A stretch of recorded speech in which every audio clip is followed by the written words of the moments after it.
প্রধানমন্ত্রী তারেক রহমান এর উলাসী আগমন উপলক্ষে বিএনপি নেতা স্বজন এর মতবিনিময়। বেনাপোল প্রতিনিধি।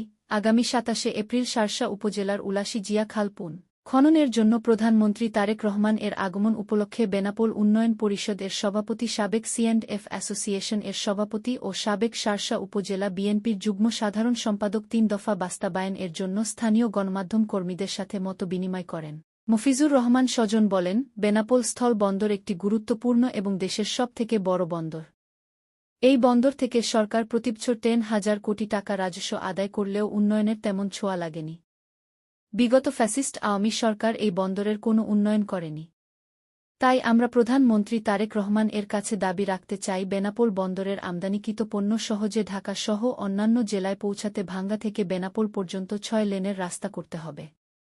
বেনাপোল স্থল বন্দর একটি আধুনিক হাসপাতাল গড়ে তুলতে হবে এবং বেনাপোল স্থল বন্দরের নামকরণ জিয়া স্থল বন্দর করতে হবে। মফিজুর রহমান স্বজন আরও বলেন, যশোর বেনাপোল মহাসড়কে যেসব পুরাতন গাছ রয়েছে তা কেটে ফেলতে হবে, কারণ এসব মরাগাছ পড়ে মানুষের মৃত্যু হতে পারে। সাবেক প্রেসিডেন্ট জিয়াউর রহমান শার্শার উলাসী খান খনন করে সেচের ব্যবস্থা করেছিলেন। আজ তার সুযোগ্য উত্তরসূরি প্রধানমন্ত্রী তারেক রহমান এর নেতৃত্ব বাংলাদেশের উন্নয়ন এগিয়ে যাবে এবং সেই সাথে বেনাপোল স্থল বন্দর এগিয়ে যাবে এবং আরও আধুনিকায়ন করা হবে। আপনারা জানেন, গত ৭ এপ্রিল এই স্থল বন্দরে ক্রেনের তার ছিঁড়ে একজন শ্রমিক মারা গেছে। আমরা এখান থেকে তার চিকিৎসার জন্য যশোর শহরে ৪০ কিলোমিটার যেতে হয়েছে।